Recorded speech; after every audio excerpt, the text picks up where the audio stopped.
নমস্কার বন্ধুরা, আশা করি সবাই ভালো আছেন আর সুস্থ আছেন। আমি সুস্মিতার নতুন আবার একটা ভিডিওতে আপনাদেরকে স্বাগত জানিয়ে আর সঙ্গে নিয়ে আজকে কিন্তু ছাদ বাগান থেকে ভিডিওটা শুরু করলাম। তো দেখতে থাকুন, আশা করি ভালো লাগবে।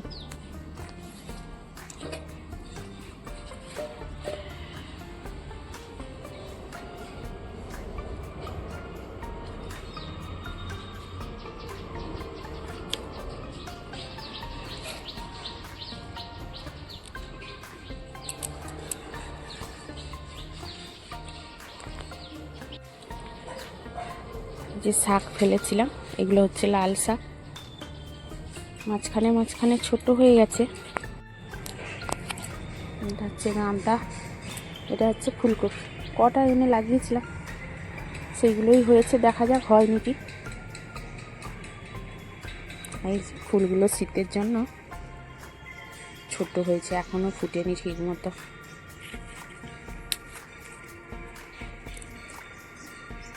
এই কালারটা এত মিষ্টি কালার।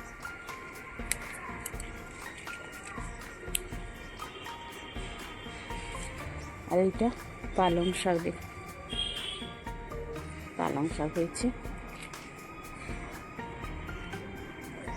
এইগুলো সব চারা করেছিলাম, এই যে চারা হয়েছে এতগুলো, কতগুলো চারা হয়েছে দেখুন, অনেক চারা হয়েছে। এগুলো আবার এবছর লাগিয়ে দিলে আবার হয়ে যাবে এগুলো। এই কালারটাও কত মিষ্টি কালার দেখুন, ভেতরে যে পিঙ্ক কালারটা অসাধারণ লাগছে দেখতে, তাই না বন্ধুরা? কত সুন্দর লাগছে দেখুন। আরও একটা আছে এদিকে, এই যে দেখুন, এই কালারটাও খুব মিষ্টি কালার। আরও একটা এখানে আছে, এই যে দেখুন। ছাদ বাগানে কিন্তু অনেক রকমের কালারের ফুল গাছ আছে। সব দিন সব ফুল ফোটে না, তার মধ্যে যেগুলো ফুটেছে আজকে সেগুলো আপনাদের সঙ্গে শেয়ার করছি। দেখুন কেমন লাগছে কালারগুলো, অবশ্যই কমেন্ট করে জানাবেন। এই যে দেখুন, এটা একটা কালার, এটাও একটা খুব সুন্দর মিষ্টি কালার, এটাও বেশ ভালো কালারটা। কেমন লাগছে বন্ধুরা অবশ্যই জানাবেন। এইটা কালকে ফুটবে এই কালারটা, এটা পেঁয়াজের থোকা জবা, পেঁয়াজি কালার যেটা হয় সেটা থোকা জবা এটা।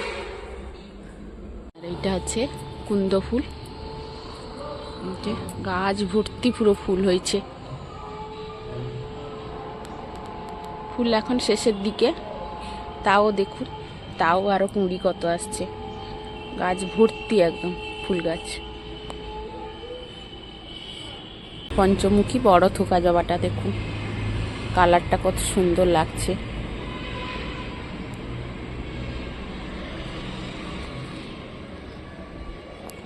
এই যে লঙ্কা দেখুন কত হয়েছে,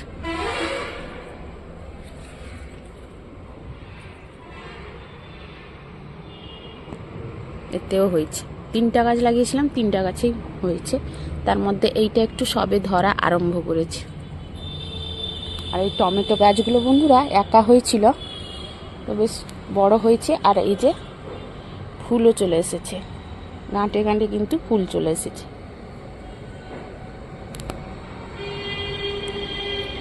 আর এর পাশেও এই জবা হয়েছে দেখুন, এই গাছটাইও দুটো কালার হয়েছে দেখুন, দুটো হয়েছে জবা, অসাধারণ কালার এগুলো।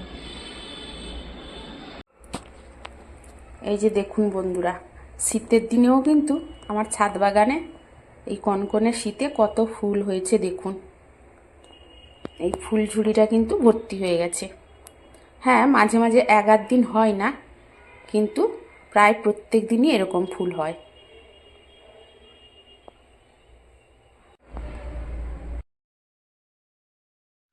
তো বন্ধুরা, আমার ছাদ বাগান আর ফুল গাছগুলো কেমন লাগলো অবশ্যই কমেন্ট করে জানাবেন। তবে চলুন এবার আমি কিন্তু পুজোটা সেরে নিই, কারণ সকাল থেকে অনেকটাই বাগান আজকে কিন্তু ঘুরে নিয়েছি, আর দেরি হয়ে যাচ্ছে, কারণ গেলে তো আবার সেই রান্না করতে হবে, আর মেয়েটা আজকে স্কুলে যাবে, তাই তাড়াতাড়ি কাজ শেষ করে কিন্তু আবার নিচে গিয়ে রান্না বসাতে হবে। তো আপনারা ভিডিওটা দেখতে থাকুন, অবশ্যই ভালো লাগবে আশা করি। তো এই যে পুজোটা কিন্তু আমি সেরে নিচ্ছি, আর পুজো সত্যি করতে গেলে একটু সময় দিয়ে করতে হয়, তা না হলে সেরকম পুজো করে কোনো লাভ নেই। তো আমার তো পুজো করতে গেলে মিনিমাম 1 ঘন্টা চলে যায়। তো এই যে সব কিছু মেজে ঘর টর মুছে বাসন টাসন পরিষ্কার করে তারপরে পুজো করতে অনেকটা সময় চলে যায়।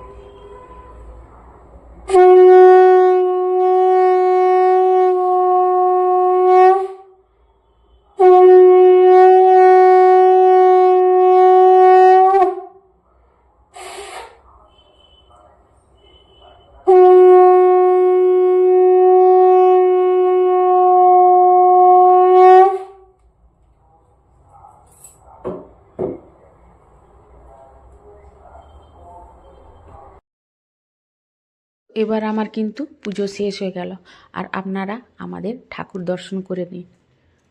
এই হচ্ছে আমার বাড়ির ঠাকুর, আর আজকে কত ফুল দিয়েছি দেখুন ঠাকুরের কাছে, প্রত্যেককে মানে ফুল দিয়ে সাজিয়ে দিয়েছি ভালো করে প্রত্যেক ঠাকুরকে। তো যাই হোক বন্ধুরা, পুজো করে কিন্তু এবার চলে এলাম রান্নার কাজে লেগে পড়তে। আর আজকে সকালে কিন্তু টিফিন করছি উপমা, সবাইকে উপমাই খেতে দিব আজকে। আর এদিকে মেয়ে স্কুল যাবে বলে বেরোচ্ছে, ওর কিন্তু ভাত আমি বসিয়ে দিয়ে পুজো করতে গেছিলাম। তো এই যে দেখুন, এই যে ছোট্ট হাঁড়িটা দেখতে পাচ্ছেন, এতেই কিন্তু তার ভাত বসেছে, আর ভাত হয়ে গেছে, আমি বন্ধ করে দিয়েছি। আর যেহেতু ও অল্প একটু খায়, তো তার জন্য কিন্তু এই ছোট্ট হাঁড়িটাতে আমি ভাত বসেছি। আর এই ছোট্ট হাঁড়িটাতে না আমি কিন্তু মানে বাপের বাড়িতে যখন ছিলাম তখনই কিনেছিলাম, আর আমি কিন্তু এই হাঁড়িতেই মাঝে মাঝে যখন ইচ্ছে হতো নিজে কিন্তু খিচুড়ি রান্না করে খেতাম। তো সেটা কিন্তু রেখেছি এই হাঁড়িটা এখনও পর্যন্ত। তো এখন মেয়েকে মাঝে মাঝে সেই হাঁড়িতে আবার খিচুড়ি ভাত যখন যেটা খাই সেটা তখন আমি রান্না করে দিই। আর সত্যি কথা বলতে কি, কিছু কিছু জিনিস না মানে আমি বিশেষ করে স্মৃতি করে রেখে দিতে চাই, কারণ এই ছোট্ট হাঁড়িটা আমি যখন বাপের বাড়িতে থাকতাম তখন কিন্তু আমি নিজে কিনেছিলাম। আর কেউ না থাকলে মানে ফিস্ট করতে বা পিকনিক করতে ইচ্ছে হলে কোনো বন্ধুকে যদি না পেতাম, তখন কি করতাম, আমি নিজে নিজে এই হাঁড়িটাতেই মানে খিচুড়ি রান্না করে খেয়ে নিতাম। তো এই হাঁড়িটা কিন্তু আমি বাপের বাড়ি থেকে নিয়ে চলে এসেছি, আর সেইটাই কিন্তু স্মৃতি হিসেবে রেখে দিতে চাই আমি যতদিন বেঁচে থাকবো। কারণ কিছু কিছু জিনিস না চাইলেও ফেলে দেওয়া যায় না, তো এটা তার মধ্যে কিন্তু আমার কাছে একটা। তো যাই হোক, অনেক কথাই বলে দিলাম। আর এই যে দেখুন, এটা হচ্ছে লক্ষ্মী চিংড়ি, আমি এবার কিন্তু রান্না বসিয়ে দিলাম একটা একটা করে। আর সেদিকে উপমা বসেছে, আর এদিকে কিন্তু আমি সেই টাইমের মধ্যে তরকারি বসিয়ে দিলাম। আর এটা করছি এখন ওই ডাঁটা চচ্চড়ি, মানে মানে ফুলকপির যে ডাঁটা ওইগুলো দিয়ে একটু চচ্চড়ি করছি ওই লক্ষ্মী চিংড়ি দিয়ে। আর এই লক্ষ্মী চিংড়ি কালকে কিন্তু অনেকটাই এনেছি, তো আজকে ভাবছি 3 রকমের পদ করব এই চিংড়িটা দিয়ে।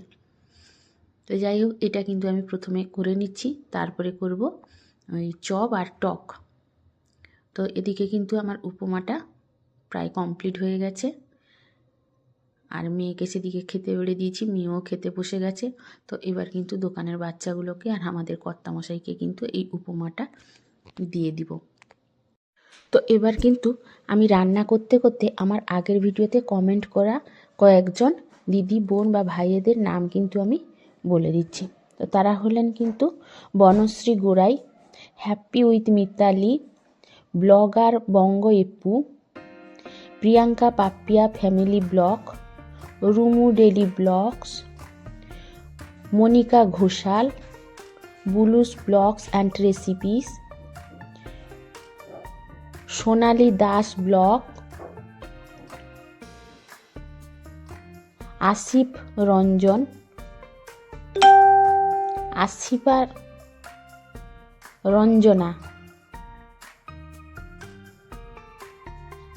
মধুশ্রী মান্না, গৌতম দাস, সুপ্রিয়া ব্লগস, মনির সংসার, English with SB, Tumpa lifestyle with blog, Sudha Dhibar, প্রত্যেককে অসংখ্য অসংখ্য ধন্যবাদ এইভাবে আমার পাশে থাকার জন্য, এইভাবে আমাকে সাপোর্ট করার জন্য। আশা করি আগামী দিনগুলিতেও আপনারা প্রত্যেকেই আমার পাশে থাকবেন আর এইভাবে আমাকে সাপোর্ট করবেন। তো এদিকে দেখুন আমার কিন্তু রান্না অনেকটাই এগিয়ে গেছে। আর এই যে লক্ষ্মী চিংড়ির তেঁতুল দিয়ে টক কিন্তু আমার কমপ্লিট। আর এইটা দিলেই কিন্তু আমার ভাত খাওয়া হয়ে যায়, আর কিছু দরকার হয় না। তো যাই হোক, এই রান্নার মাঝে মাঝে কিন্তু আমি সংসারের অন্য কাজগুলোও কিন্তু করে নিই, কারণ দাঁড়িয়ে থাকলে সময় নষ্ট। সেই জন্য রান্না বসিয়ে দিয়ে অন্যান্য কাজগুলো করে নিই। যেহেতু কালকে বাজার করে নিয়ে এসেছিলাম, কয়েকটা জিনিস কিন্তু রাখতে বাকি থেকে গেছিলো, তো সেগুলো ঢুকিয়ে দিলাম। আর এদিকে কিন্তু শুকনো লঙ্কাগুলো বোঁটা ছাড়িয়ে কিন্তু কৌটোর মধ্যে রেখে দিলাম। এখন যতটা পারলাম করে রেখে দিলাম, আবার পরে সময় পেলে আবার কিছুটা বোঁটা ছাড়িয়ে রেখে দিব। দিলে কি হয়, রান্নার সময় একটু দিতে সুবিধে হয়, নাহলে ওই আবার রান্না করার সময় কিন্তু বোঁটা ছাড়িয়ে দিতে হয়। তো যাই হোক, এই কাজগুলো কিন্তু করে নিতে হয়। সময়ের মধ্যে যদি না করি তাহলে অনেকটাই টাইম নষ্ট হয়ে যায়। তো এদিকে কিন্তু আমার এই যে ঝোলটা রেডি। আর এই ঝোলটা কিন্তু আমি আমার মাছটা দিইনি ঝোলে। না, সত্যি কথা বলতে আমার মাছ খেতে ভালো লাগে না। আসলে কি জানেন তো, আমি নোনা মাছটাই খেতে বেশি ভালোবাসি। এই কাতলা মাছ, রুই মাছ এগুলো কিন্তু আমার খুব একটা পছন্দ না। যদি খাবো এক পিস ভাজা পেটি হলে হয়। তো এখন কিন্তু সবার জন্য করে আর নিজের জন্য করার ইচ্ছে হয় না। তো আজকে ভাবলাম যে এক পিস আমি করেই খাই, কারণ কর্তা তো ভাজা খায় এক পিস আর এক পিস ঝোলে খায়। তো ওর জন্য ভাজা করতে গিয়ে আমি কিন্তু আমার জন্য এক পিস আজকে ভাজা করেছি। আর এই যে দেখুন টেবিলের অবস্থাটা কী হয়েছিল, তো সেটা কিন্তু পরিষ্কার করে নিয়ে এই যে আজকের রান্নাটা আপনাদের সঙ্গে শেয়ার করে নিলাম। যে চচ্চড়ি, ঝোল, টক আর ওই লক্ষ্মী চিংড়ির বড়া হয়েছে। তো বন্ধুরা, কেমন রান্না হয়েছে আর কেমন হয়েছে দেখতে, এটা অবশ্যই আপনারা কমেন্ট করে জানাবেন। আজকের মতো ভিডিওটা কিন্তু এখানেই শেষ করছি। সবাই ভালো থাকবেন, সুস্থ থাকবেন, নিজেদের প্রতি যত্ন নেবেন। তো আজকের মতো টাটা।